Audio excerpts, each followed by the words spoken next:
Es un inmenso gusto participar en este evento organizado por la Universidad Católica del Táchira. Mi agradecimiento a los promotores, en particular al profesor Jensi Meneses y al queridísimo amigo Héctor Jaime. Voy a conversar sobre la relación de trabajo y las empresas digitales, una excusa para revisitar los conceptos de subordinación o dependencia como rasgos denotativos de la relación de trabajo, constantemente criticados, toda vez que se sostiene que ya no son capaces de reflejar la realidad que se desarrolla en el ámbito de empresas con intensa actividad desarrollada en torno a las tecnologías de la información y la comunicación. A estos fines voy a compartir pantalla para dar cumplimiento a la solicitud que se me hizo en cuanto al tiempo disponible a estos fines.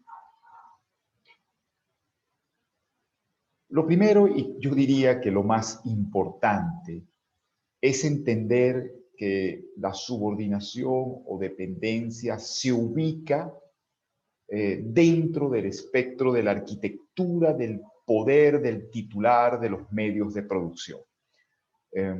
Cuando este concepto fue forjado a comienzos del siglo XX por Ludovico Barassi, refería, para diferenciarlo de otras modalidades contractuales que también entrañan prestación personal de servicio, al estado de sujeción del trabajador al poder de dirección, vigilancia y disciplina del titular de la unidad productiva o de la empresa.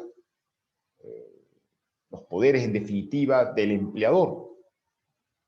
Ese concepto, que como decía antes, se debate acerca de su idoneidad, considero que sigue teniendo plena vigencia, sirve a los fines de clarificar la existencia o no de un vínculo de naturaleza laboral.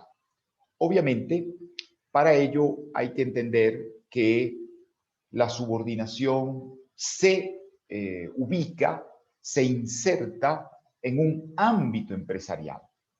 La empresa es la conjugación de factores humanos, materiales e inmateriales para alcanzar ciertos fines, ciertos objetivos que el titular del poder de ensamblaje y organización de esos factores estima relevantes.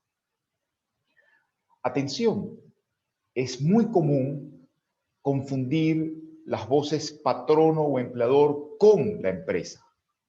En la doctrina, en la jurisprudencia, para no hablar, digamos, ya de, digamos, el uso cotidiano, la voz empresa se suele utilizar como, repito, sinónimo de patrón. Pero no es cierto, ni es conveniente. El patrono o empleador es el titular de la empresa. Es quien la organiza, la dirige, la que establece sus fines, sus objetivos. De tal manera que la empresa es una actividad que se desarrolla a partir de esta conjugación de factores productivos bajo la decisión de su titular. Por ende, quien detente el poder de organización de esos factores deberá reputarse, en principio, patrono o empleador de todo aquel que en ese ámbito preste exclusivamente o preponderantemente sus servicios personales.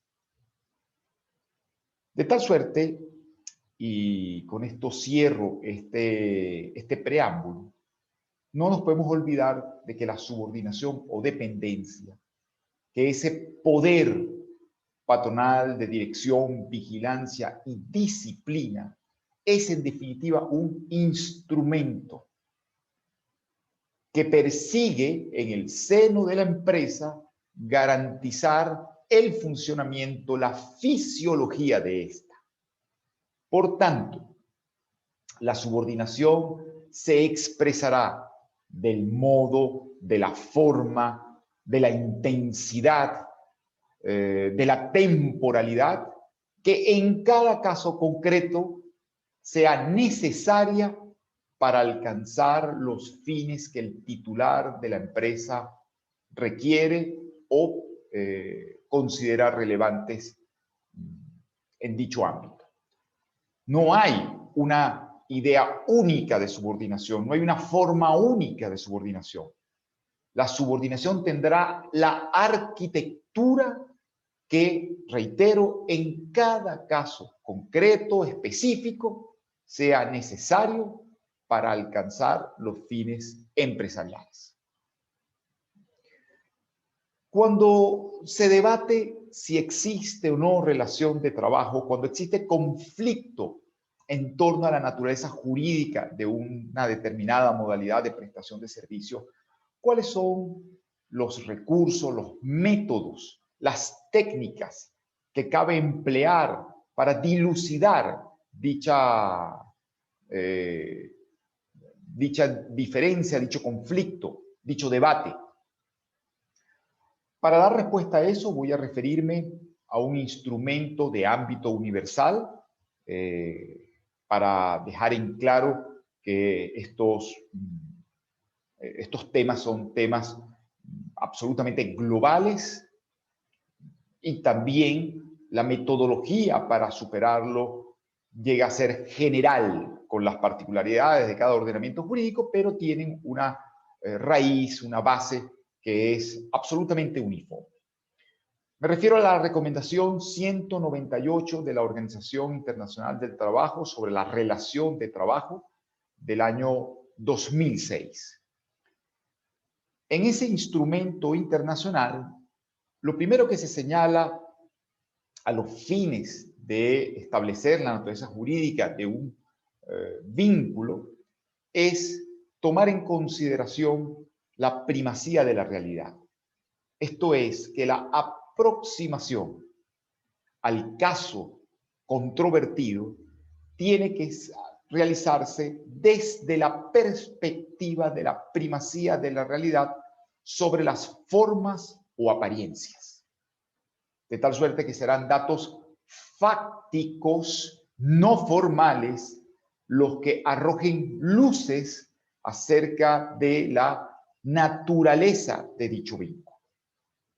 En segundo lugar, en la recomendación 198, destaca la importancia de que en cada ordenamiento jurídico se introduzca, se prevea la presunción de existencia de una relación de trabajo a partir de uno o varios indicios.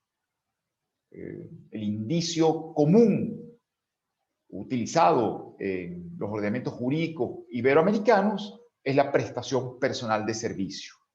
Esto es, si se demuestra, si se evidencia que se produjo un servicio personal, a partir de ese dato se presume que el vínculo existente entre el prestador de servicios y el beneficiario del mismo reviste carácter laboral, que existe una relación de trabajo entre tales sujetos. Y por ende, el presunto patrono deberá desvirtuar dicha presunción aportando elementos que enerven los restantes presupuestos de la relación laboral, muy especialmente la subordinación o dependencia.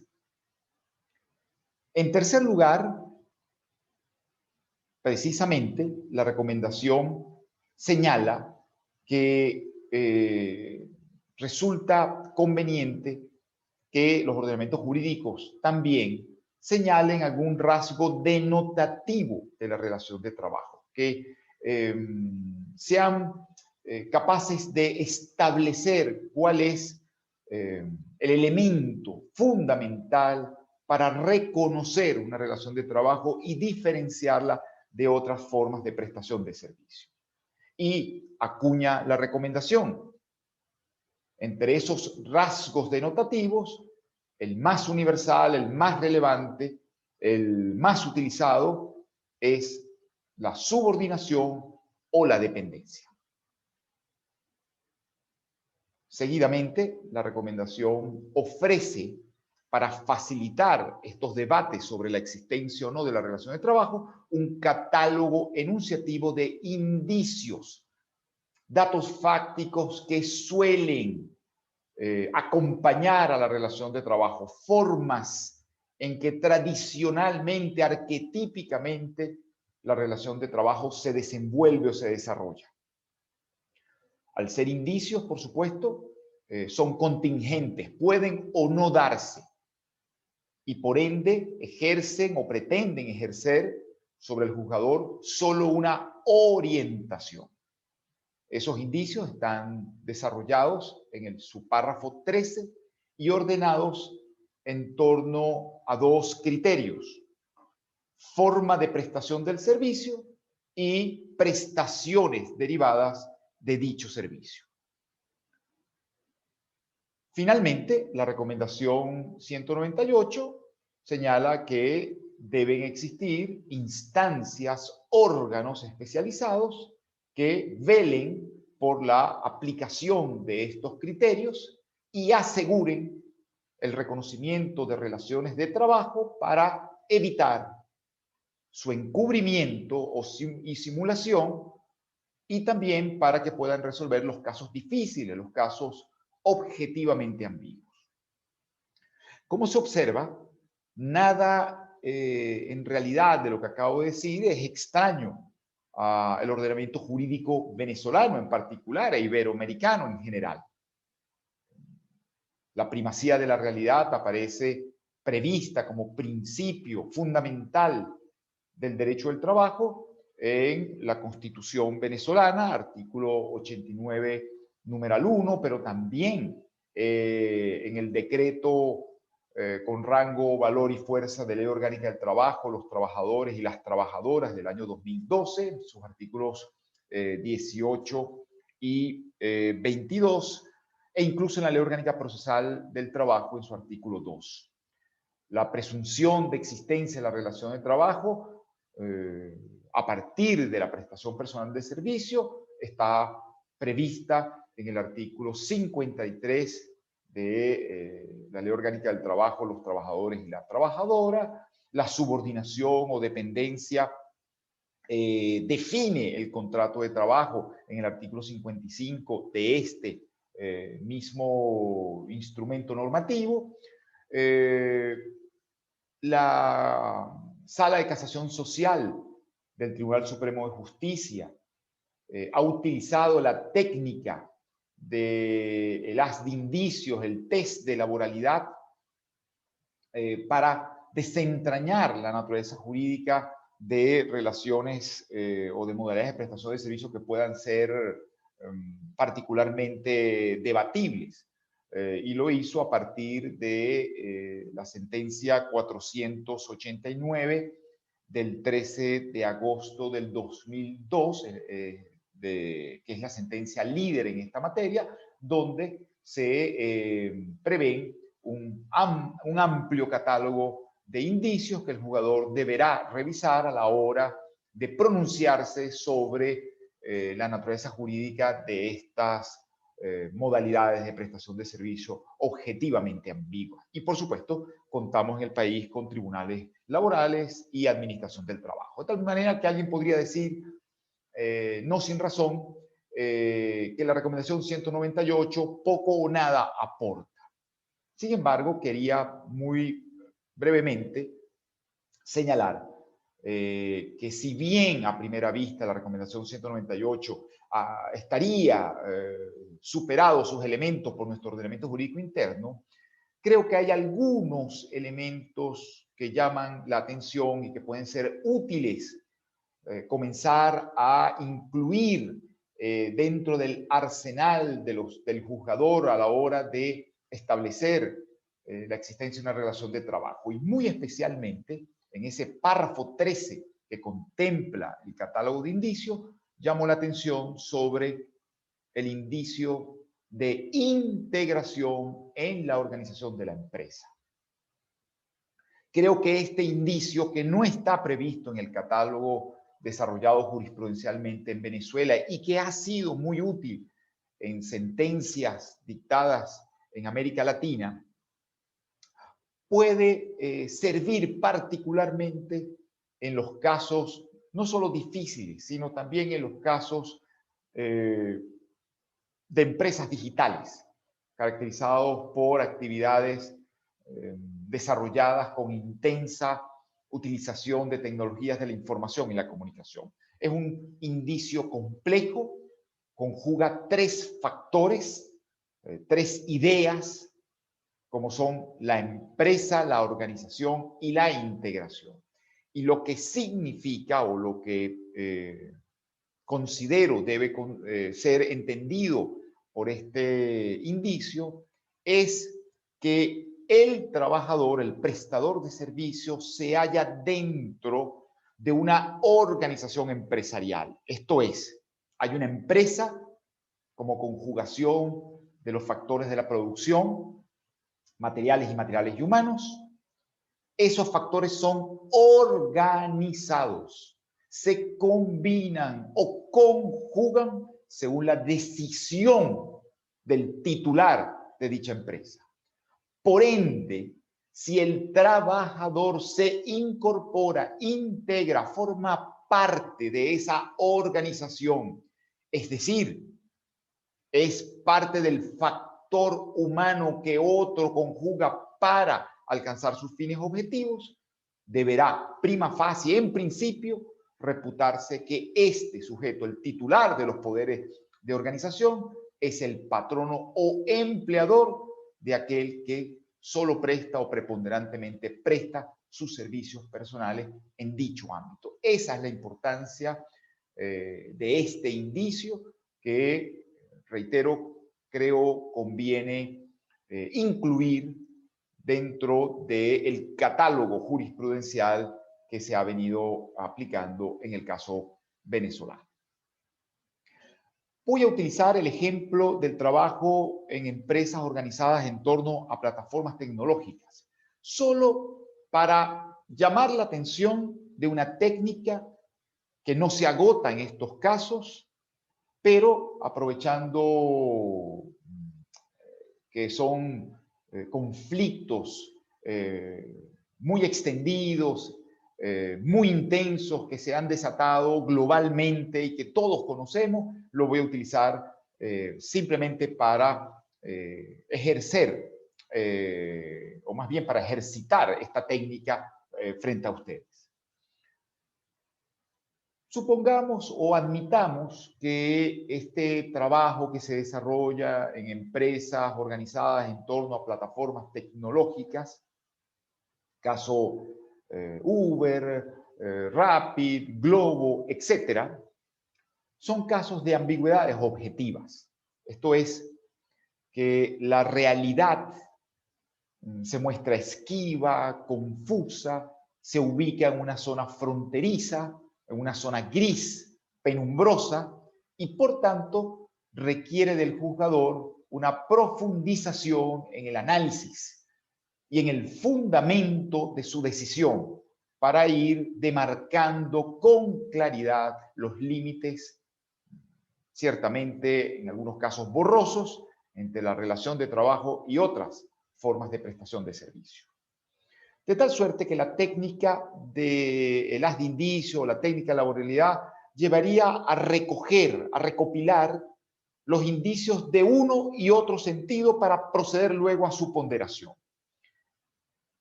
Hay ciertamente datos, rasgos que podrían revelar una cierta autonomía por parte del prestador de servicios al lado de otros de signo contrario, esto es, característicos de una relación subordinada o dependiente. Entre los rasgos de autonomía, cabría señalar que los trabajadores contractualmente no están obligados a someterse a las coordenadas de tiempo y espacio que fije el contratante. Esto es, no hay una disponibilidad en un lugar y tiempo prefijados. En segundo lugar, no existe un deber de exclusividad, como lo reseñan la mayoría de los contratos en estos casos. Y también es un aspecto común que los propios trabajadores van a suministrar, a facilitar herramientas e instrumentos esenciales para la ejecución del servicio, como son la provisión del vehículo y del teléfono móvil donde instalan la respectiva aplicación. De tal suerte que estos son los elementos centrales que han sido señalados para destacar el carácter autónomo y por lo tanto pretender negar la existencia de relación laboral en estos casos. Pero a su lado existe también un cúmulo que creo resulta particularmente sólido, revelador de subordinación o dependencia. Muchos de ellos utilizan uniforme y símbolos de una empresa ajena. En algunos casos el servicio es intuito persona, es decir, el trabajador no puede hacerse sustituir por otro u otros sin previa autorización del beneficiario del servicio. Esto ocurre sobre todo en aquellos servicios donde la seguridad del usuario es particularmente importante. Por ejemplo, en el servicio de transporte de personas. El trabajador no tiene clientela propia, la clientela la recaba el titular de la plataforma tecnológica, el precio por el servicio lo fija el titular de la plataforma tecnológica, las estrategias de mercado son establecidas de manera exclusiva por el titular de la plataforma tecnológica. Los trabajadores no intervienen en esta estrategia, en estas líneas de mercado, estratégicas frente al mercado. Están sometidos a métodos de evaluación y disciplina, quizás más sofisticados, en algunos casos pueden parecer sutiles, pero tan o más eficientes que los sistemas tradicionales, toda vez que existen opciones de geolocalización, existen lineamientos para establecer una jerarquía interna, una valoración interna del trabajador según los tiempos de servicio, según los trabajos que haya rechazado, según la evaluación de los propios usuarios. De tal manera que hay claramente una sujeción a control, evaluación y disciplina, toda vez que quienes tengan peor evaluación van a bajar su ranking interno y por tanto bajan también sus probabilidades de ser convocados a prestar los mejores servicios. Tendrán que conformarse con aquellos servicios marginales que ninguno otro de los trabajadores que están en ranking superior, lo superan en la línea interna de jerarquía, haya decidido aceptar. Como es obvio, la plataforma tecnológica es ajena y este es el corazón, el cerebro, la columna vertebral de toda la unidad empresarial. Esto hace eclipsar los aportes del trabajador en el sentido de el vehículo o el teléfono celular. Es cierto que no hay una disponibilidad clásica de tiempo y lugar de trabajo, pero sí hay una disponibilidad difusa que la plataforma tecnológica permite. La plataforma se ordena a través de una red de potenciales trabajadores, cuyo número, cuya densidad, cuya demografía va a depender precisamente del volumen de requerimientos o de servicios requeridos en un cierto umbral temporal o espacial. Esto es, no hay un trabajador específico disponible, hay una línea, hay una red de trabajadores a disposición.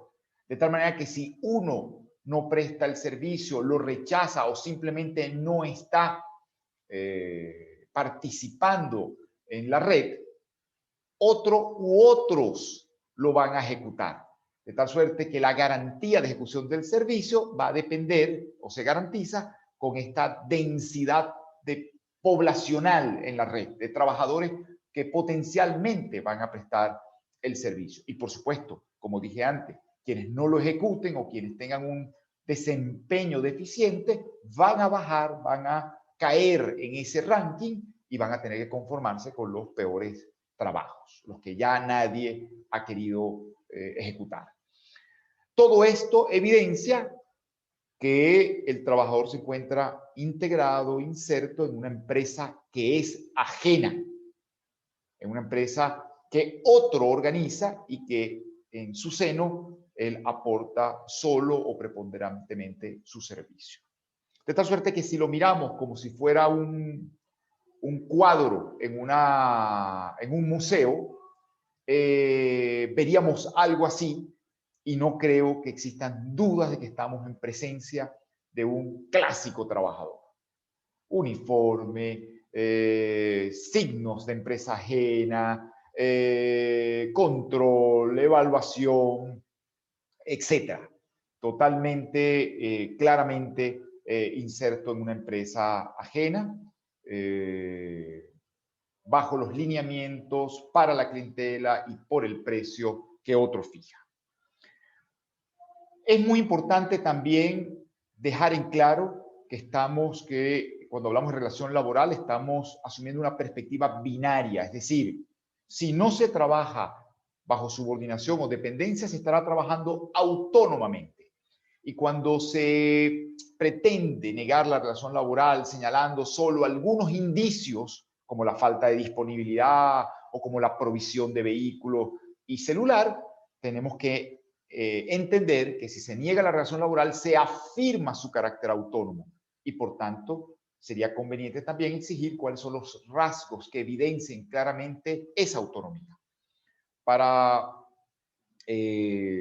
mostrar este punto, simplemente me refiero a esa otra mirada que no abraza solo la subordinación, que no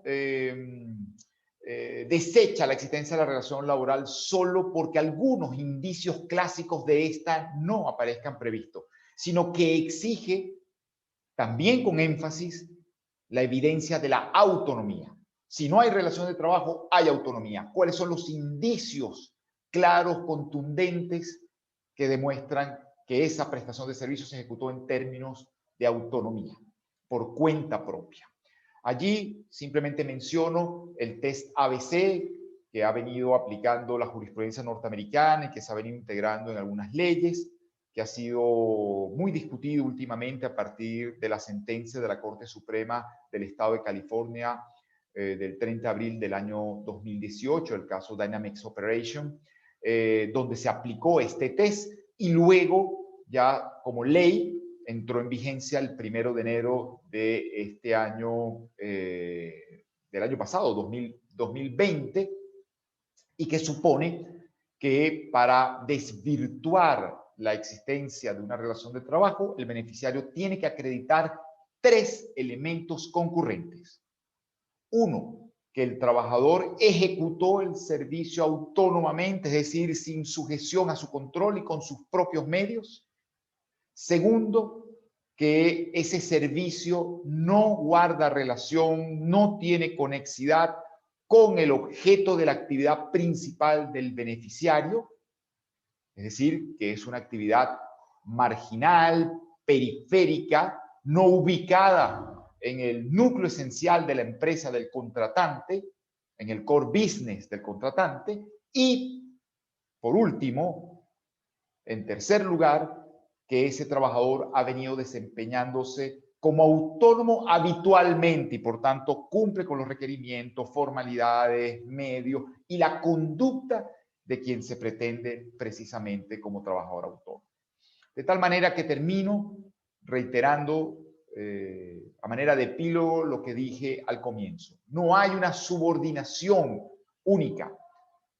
Hay que buscar la arquitectura de la subordinación en cada empresa, porque la subordinación es un instrumento y por tanto se expresará con tanta intensidad como sea necesario para asegurar la fisiología de la empresa. Pero también va a ocurrir que el titular de la misma intente que esta subordinación sea lo más sutil posible para invisibilizar la relación de trabajo.